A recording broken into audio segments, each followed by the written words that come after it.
I really wanted to write a speech today, so I did.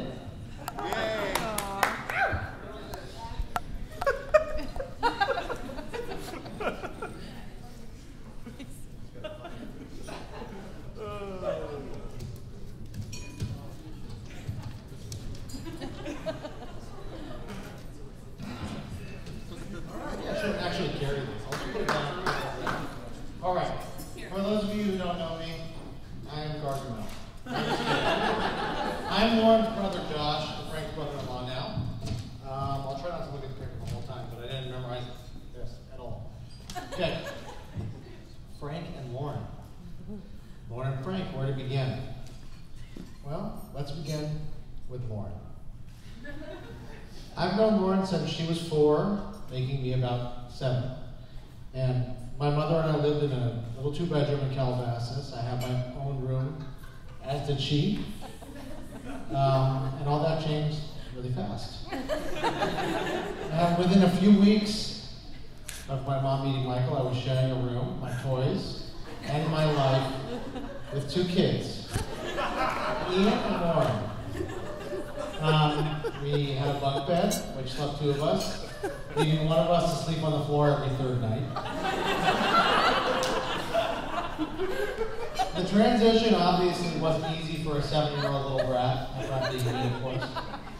But we soon moved up to a small house on Gazette, and later a slightly larger house on Shelterdale. Over the years, the 4-year-old turned into a teenager, and eventually the beautiful young lady you see today. Let me tell you something about the woman you see today. You know, when you're thinking about a person, perhaps a friend, a potential friend, maybe a stranger, or someone you've read about in a book, and you're piecing together all the little fragments of information you have about that person, you weigh the deeds against the misdeeds, the sympathetic opinions versus the selfish ones, and decide the answer to a seemingly simple question. Is this a good person? You eventually come to a conclusion by subconsciously comparing this person to an ideal person. If there is such a thing. Well, my ideal person is Lauren. I've never met a kinder person than she. Lauren defends the weakest among us simply because they are weak. She's empathic to such a degree that even a mere glimpse of misfortune will often make her cry. Sometimes I feel my story could not have been written any better than it has been. My sister Lauren is the most wonderful blessing I could ask for.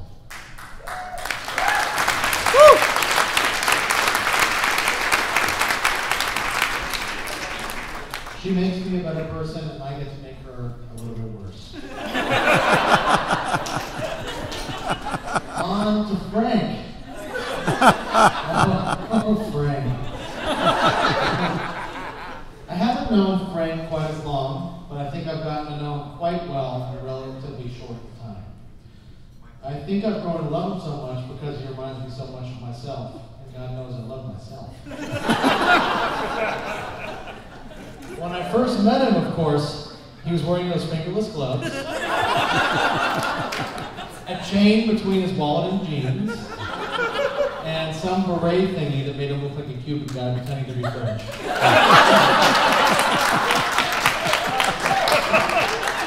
When Lauren started dating him, I thought to myself, Lauren, really?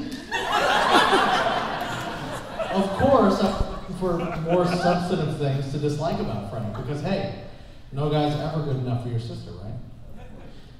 Try as I did, I failed. I wanted to discover that he wasn't smart. I failed. I wanted to discover that he was lazy or unmotivated. Failed. Unkind. Failed. Impatient. Failed. Most important, not funny. Failed miserably. After a thorough vetting of the guy, I was forced not only to approve of him, but to love him. And I do love him. I consider Frank one of my very dearest friends and a person I just love to be around, even if he never calls me back.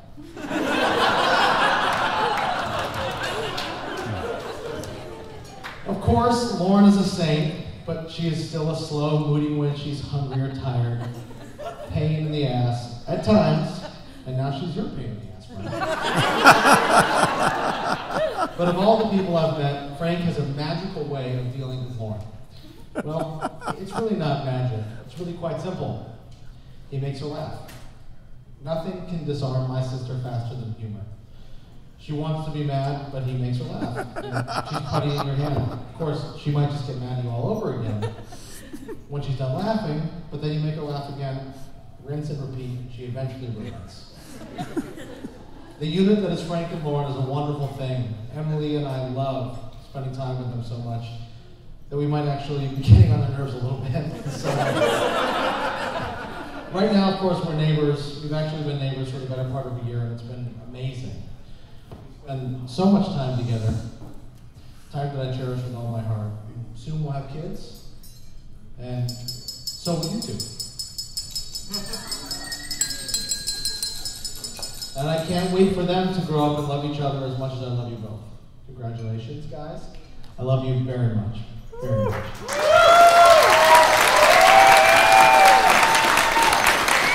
I want to propose that. I said it real quick, even though I said it last night. Ian Lanning, our wonderful,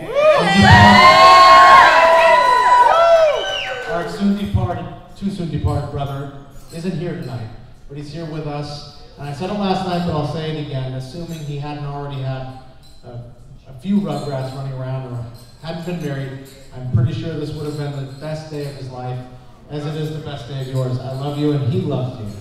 Cheers. Yeah! Woohoo! Here, here. That's it.